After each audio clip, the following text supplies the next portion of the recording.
नाम का ध्यान करते हुए जो है हम किसी भी कार्य के लिए चलते हैं तो सबसे सर्वप्रथम गुरु का हम लोग ध्यान करते हैं। तो सर्वप्रथम गुरु वंदना से हम प्रारंभ करते हैं कोई भी कार्य। तो सब लोगों को बोलिए श्री सद्गुरुदेव भगवान की गुरुर्ब्रह्मा गुरुर्विष्णु गुरुर्देवो महेश्वरा गुरुर्साक्षात् परं ब्रह्मा तस्मै श्री गुरुवे नमः। तस्मै श्री गुरुवे नमः। देखिए, आज कोई भी व्यक्ति है बिना गुरु के कोई भी तरक्की नहीं किया या कोई भी अपने जो किसी भी चीज में जो है सफलता प्रदान नहीं की, चाहे वो कोई भी हो, चाहे वो हमारे जितने भी भारत देश में, चाहे वो चंद्रशेखर आजाद जी हों, महात्मा गांधी हों, और जितने भी लोग अपने ऊंचाइयों तक पहुंचे हो बिना गुरु के नहीं पहुंचे हैं। तो गुरु कोई भी होता है, जैसे सर्वप्रथम गुरु बताया गया है माँ को। बच्चों का पहला गुरु होता है कौन? माँ होती है। और हमें जो है सर्वप्रथम जब हम उठते हैं तो हमें जो है सबसे पहले आशीर्वाद किसका लेना चाहिए? अपने माता पिता का लेना चाहिए। अपने पूर्वज जो दादाजी वगैरह हैं, दादी वगैरह हैं, इन सबका आशीर्वाद लेना चाहिए। बच्चों का दूसरा गुरु बताया गया है शिक्षा गुरु। शिक्षा गुरु कौन? जब हम विद्यालय में आते हैं जो हमको ज्ञान देते हैं, मार्ग बतलाते हैं कि हमें किस मार्ग पर चलना चाहिए, अच्छे मार्ग, बुरा मार्ग। तो अच्छे मार्ग में चलाने के लिए जो शिक्षा गुरु होते हैं हमारे आचार्य लोग होते हैं, जैसे कि शिक्षक लोग, आचार्य लोग बैठे हुए हैं, गुरुजी लोग बैठे हुए हैं, ठीक है ना। इसके बाद जो गुरु होता है वो दीक्षा गुरु होता है। दीक्षा गुरु जो हमें मंत्र देते हैं वो होते हैं कौन से गुरु? दीक्षा गुरु। जैसे हमारे भागवत में लिखा है दत्तात्रेय जी ने 24 गुरु बनाए थे। 24 गुरुओं में उन्होंने उनसे शिक्षा ली थी, तो उन्होंने जैसे जहाँ से भी उनको अच्छी शिक्षा मिल जाती थी उन्हीं को वो अपना गुरु बना लेते थे। जैसे उन्होंने एक मगड़ी से शिक्षा ली थी कि जिस तरीके से वो जाला बनाती है, कैसे अपने वहाँ तक जाती है, चींटी को उन्होंने अपना गुरु बना दिया। यदि मीठा लटका दिया जाए यहाँ तो वो चाहे 50 बार लुढ़केगी दीवार से, लेकिन वो वहां तक पहुंच जाएगी।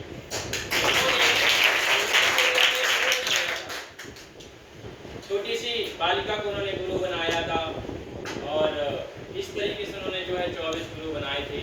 तो सर्वप्रथम हमें जो है किसी भी मार्ग में चलने के लिए सबका सम्मान करना चाहिए, गुरुओं का विशेषता सम्मान करना चाहिए, क्योंकि बिना गुरु के कोई भी तरक्की नहीं कर सकता, चाहे वो शिक्षा का क्षेत्र हो, कैरियर का क्षेत्र हो, कोई भी क्षेत्र हो। इसके लिए प्रत्यक्ष प्रमाण हम ही बैठे हैं।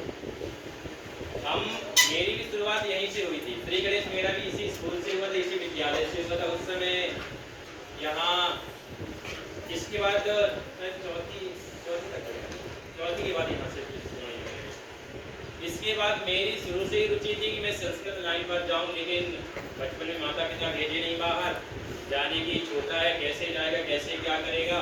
जैसे तैसे 10वीं 12वीं मैंने यहाँ से किया। उसके बाद मार्गदर्शन मिला कि एक काम करो, बड़े भी हो गए तो इस समय जाने के लिए परमिशन भी मिल गई थी घर से, लेकिन तो भी वो डर रहे थे कि भाई आजकल इतना वो चल रहा है, लोग किडनैप हो जा रहे हैं, ये सब चीज़ हो रहा था। अकेले माता पिता भेजे ही नहीं।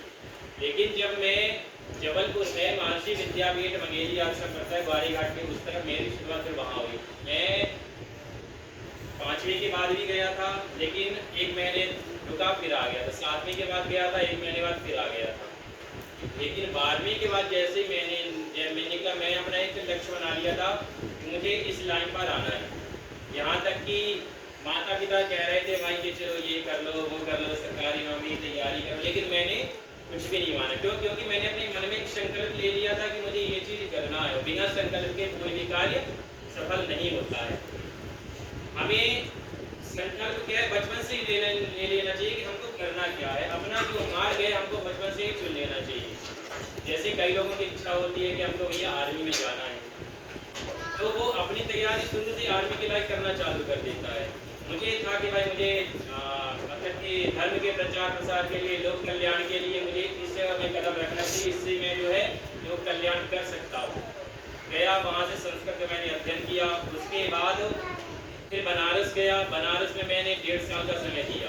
12वीं पास होने के बाद फिर मैंने अपने 11वीं में एडमिशन लिया, तब 25 साल की उम्र में 10वीं की मार्कशीट लगा करके, क्योंकि संस्कृत तक उसमें महत्व दिया जाता था बनारस में। संस्कृत सब्जेक्ट 11वीं 12वीं में रहता नहीं है, 10वीं तक ही रहता है।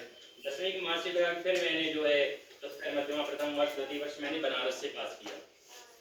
तो बनारस में मैंने बहुत, जो वहाँ के संत रहते थे, गुरुकुल में जो गुरुजी लोग रहते थे, आचार्य लोग रहते थे, वो हमें मार्गदर्शन देते रहते, क्या करना है क्या नहीं करना है, सब वो करते रहते थे। इसके बाद फिर कभी कभी तो समस्याएं ऐसी भी हो गई हैं, लेकिन वही है ना कि जो गुरु का, गुरुओं के सम्मान करता है, अपने माता पिता का सम्मान करता है, थोड़ी बहुत जो दिक्कतें आती हैं वो ऑटोमेटिक वो चल जाती हैं, कट जाती हैं। एक अपनी सच्ची घटना बता रहा हूँ, मतलब ये कोई सुनी हुई कथा नहीं है, ना तो मैंने कहीं वो किया है। जब मैं बनारस में था, जहाँ मैंने रूम लिया था किराए से, यहाँ से चेक तो कर गया था, पिताजी 4,000 रुपये महीने देते थे पढ़ने के लिए वहाँ। तो चेक आने 15 दिन का समय लगता है अदर बैंक में जाने के लिए। अकाउंट हमारे सेंट्रल बैंक का, स्टेट बैंक का था, चेक काटे, चेक आया नहीं। लेकिन मतलब वहाँ की जो मकान मालकिन थी, वो हमसे बोली कि मतलब रूम का भाड़ा देना है, उनके यहाँ कुछ ऐसी समस्या आ गई, पैसा हमारे पास था नहीं। तो बचपन में हमने, गुरु तो ऐसे मिले कि हनुमान जी को ही, मेरे घर में शुरू से एक प्रथा चली आई है कि जब जिसका कोई भी गुरु नहीं, वो अपना गुरु हनुमान जी को मान सकता है। हनुमान चालीसा में लिखा भी है, जय जय जय हनुमान गोसाई कृपा करो गुरुदेव की नाई। तो शुरू से ही हमारे यहाँ चला आया है, हम लोग शुरू से ही उनके उपासक थे। और शिव जी, कई लोग शिव जी को भी अपना गुरु मानते हैं। आए, हुआ क्या कि मकान मालिक एक बार बोली, 2 बार हमको भी लज्जित आने लगा, भाई की वास्तविक है, 2 महीने से किराया पटा नहीं, देना है। वहीं बगल में हनुमान जी का मंदिर था, वहीं हमने मतलब कि सुबह शाम का अपना टाइम बना लिए थे, सुबह जाना है, शाम में जाना है, हनुमान जी महाराज से प्रार्थना करी कि हे भगवान, हमारी बेइज्जती हो रही है, नाक कट रही है, और आप कुछ कृपा करिए कि अब वहाँ का गुरुकुल में पैसा मिलता नहीं था, वहाँ तो लगता है उल्टा, लेकिन वहाँ ये है कि शिक्षा फ्री मिलती थी। जो जिन गुरुजी के पास हम पढ़ने के, वेद पढ़ने के लिए जाते थे, शास्त्र पढ़ने के लिए जाते थे, तो वो फ्री में पढ़ाते थे। लेकिन अब हनुमान जी से हमने प्रार्थना की। प्रार्थना करने के बाद हुआ ये कि दूसरे दिन, तीसरे दिन हमको कंटिन्यू 2 दिन सत्यनारायण की कथा कंटिन्यू मिली। उससे हमको 2,000 से 2,500 रुपये की व्यवस्था हो गई। जाकर के हमने कहा कि आंटी जी, हमको 3 दिन का समय दीजिए, 3 दिन के अंदर हम आपकी पैसे की व्यवस्था कर देंगे। तो एक भरोसा था, समर्पण था कि कुछ ना कुछ भगवान व्यवस्था जरूर करेंगे। बाबा विश्वनाथ की नगरी में समय थे, वहाँ भगवान से प्रार्थना की। 2-3 दिन सत्यनारायण, जो महीने भर से कुछ नहीं मिलता, 3 दिन सत्यनारायण की कंटिन्यू कथा मिली। जाकर के आंटी को अपना किराया दिए, फिर तो हमारा चेक का पैसा भी आ गया था। तो फिर वही है ना कि देहि सौभाग्यमारोग्यम देहि मे परमं सुखम रूपम देहि जयम देहि यशो देहि विष्णु देहि सर्वाबाधा विनिर्मुक्तो धनधान्य सुदानुगा मनुष्यो मनुष्यालेना भविष्यति न संशया। जो अपने गुरुओं के ऊपर श्रद्धा रखता है, अपने माता पिता के ऊपर श्रद्धा रखता है, तो उसको हर कदम में सफलता निश्चित मिलती है। प्रिय श्री सद्गुरुदेव भगवान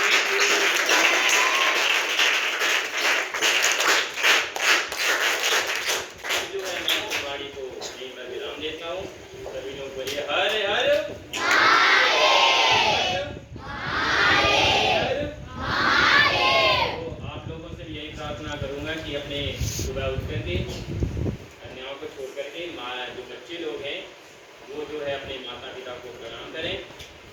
क्योंकि दूसरी जगह तो आप साउथ तरफ जाइए या तो पूर्वांचल में जितना आप प्रयागराज की तरफ जाएंगे, वहाँ लड़कियाँ भी पैर पड़ती हैं माता पिता की। तो भाई वो वहाँ का कल्चर है। अपने यहाँ का कल्चर जो है, देखिए रीतियाँ 3 प्रकार की होती हैं। एक शास्त्र रीति होती है, वेद रीति जिसको हम कहते हैं, एक हमारी कुल रीति होती है, एक क्षेत्रीय परंपरा होती है। क्षेत्रीय परंपरा अनुसार अपने यहाँ लड़कियों को जो है देवी के स्वरूप मानते हैं। लड़कियों को छोड़ करके जो लड़के हैं वो अपने माता पिता को सुबह से प्रणाम करना चालू कर दें, अपने बुजुर्गों से जो है आशीर्वाद लेना चालू कर दें। फिर देखिए आपको जो सफलता है हर कदम मिलती जाएगी। जो जिसको अपना इष्ट मानता है, अपने इष्ट की आराधना करें, अपने गुरु की आराधना करें, सफलता आपको हर कदम में आपको सफलता निश्चित मिलेगी।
पद पर शिक्षा विभाग में भी ओलंपिक गेम की तरह एक अवधारणा बनाई गई।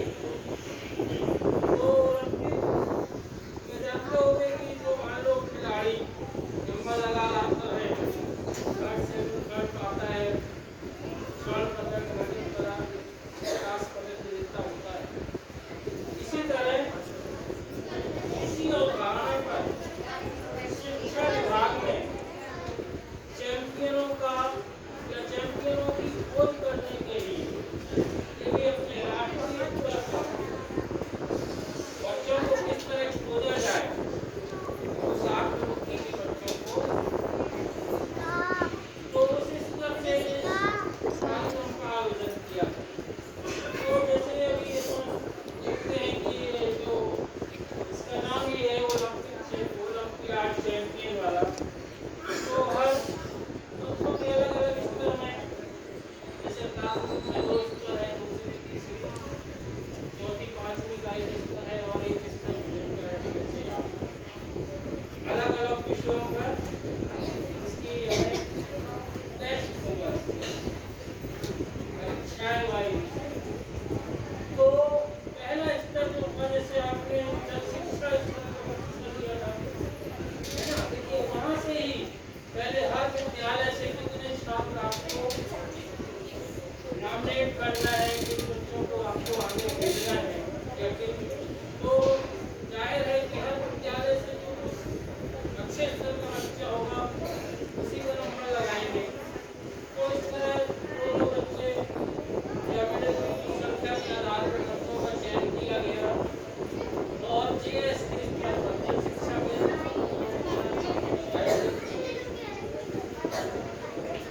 उसमें से भी